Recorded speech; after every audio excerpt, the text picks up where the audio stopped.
Hello Capricorn, thank you for joining me for your monthly forecast for May. This month offers you a fantastic opportunity for self-expression.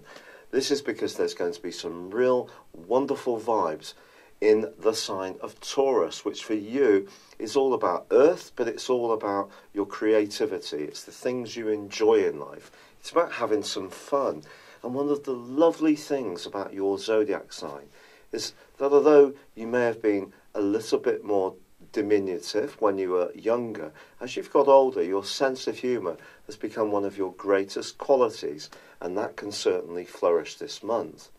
But we can't deny there's a big cluster of energy in your own sign. Mars is giving you tremendous drive and determination and single-mindedness. Pluto is creating a sense of change. Saturn could be throwing at some obstacles, but of course, because it's your ruling planet, you can deal with its transit through your zodiac sign better than a lot of other people. But Saturn can be about structures, so some of those structures could be changing. You may be deciding that some things need to be narrowed down in your life, so you just focus on the things that are really important to you. But the really big news about this month is that Uranus, the planet of surprises, moves out of the most restless part of your situation as far as emotions, home and family, and moves into the most exuberant area, where it's going to be through to the 5th of November this year. This period of time is going to give you a platform to be much more experimental. So although you have this thrust coming from Mars, the change coming from Pluto, the restructuring coming from Saturn, Mercury is this month, in the first half of the month, still in a more tender, inward-looking part of your scope, it's true. But that is starting to come out of shadow from the 5th. But I just feel that once it moves into Taurus 2 on the 14th, you really have all the traction you need to go forwards. And there's a sensational, and it really is a sensational new moon at the heart of this month on the 15th, which combines with Venus. Now, Venus is the planet of attraction, but it's actually in a very practical part of your scope in the first 3 weeks of this month. Then it moves into your sector of relationships, which can be wonderful if you are wanting to interact with others in a bright and buzzy and upbeat way. It can also bring greater harmony to your relationships. And because of the heavyweight tussle that's going on this month between Mars and Uranus, which goes on from the 7th through to the 26th, but across 4 different zodiac signs, I do feel initially there could be some tensions from the 6th through to the 15th at home. Once Uranus moves on the 16th along with Mars, they're continuing to square, but it becomes a more enterprising situation for you. Actually, you may find yourself being a lot looser with the purse strings and enjoying being a little more spontaneous about your social life. And this actually can really, I think, be very positive for you. The cautionary side of your nature is something which is a great gift for you. But you're just being encouraged with Uranus's help and the new moon's help to be much more in the mode for fun, self-expression. So if you're someone who makes things, you're a creator, you can feel extra confidence to go out there and demonstrate what you can do to others. But then it could be about your ideas. It could be about your children that you're enjoying time with, if you have them. But some spontaneity about who you are is definitely going to be part of the picture through till early November. Now, as this month goes on, it is true to say that there is a growing Gemini influence. Ironically, Venus moves out of the sign of Gemini on the 20th into Cancer and is replaced on the 21st by the Sun, which moves into Gemini, followed by Mercury, the ruler of Gemini, on the 30th. But there is a big and powerful full moon which occurs on the 29th.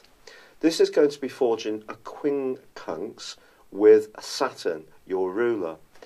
This suggests, this is angling up to the Sun, that it's important to understand that if you're trying to do something that's more about you, more about your individuality, more about you actualizing your talents, the way you go about this has to work in a practical context. Now that's something that you understand absolutely totally. But I just feel it is possible that because of the sun being in the part of your horoscope that's to do with ideas, that some of your ideas may not necessarily mesh so well with others. But they may not necessarily come out and say so in a very open way.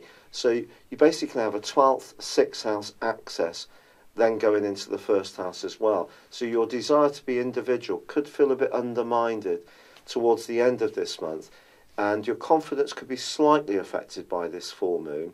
But generally, I do feel that the potential for thrust to take much greater control over your situation and be much more outgoing and fun and upbeat. And as I say, your sense of humour is one of your great gifts.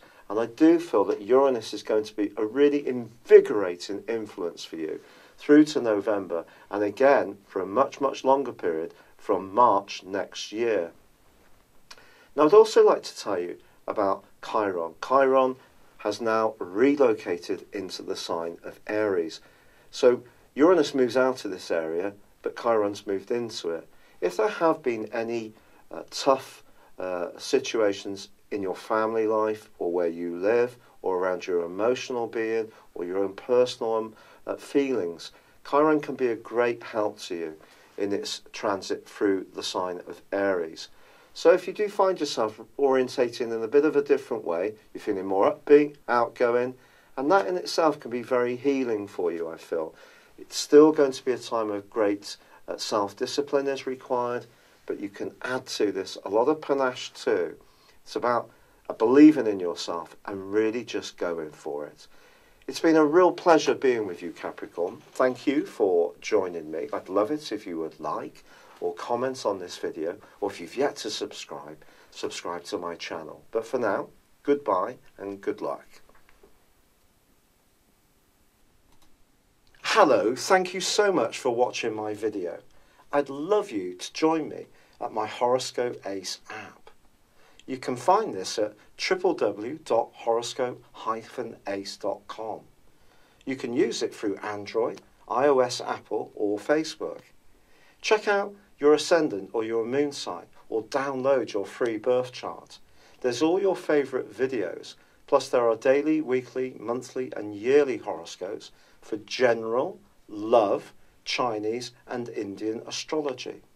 If your passion is tarot, there's my brilliant 3-card money or love tarot readings too. And it's all there at www.horoscope-ace.com. Thank you.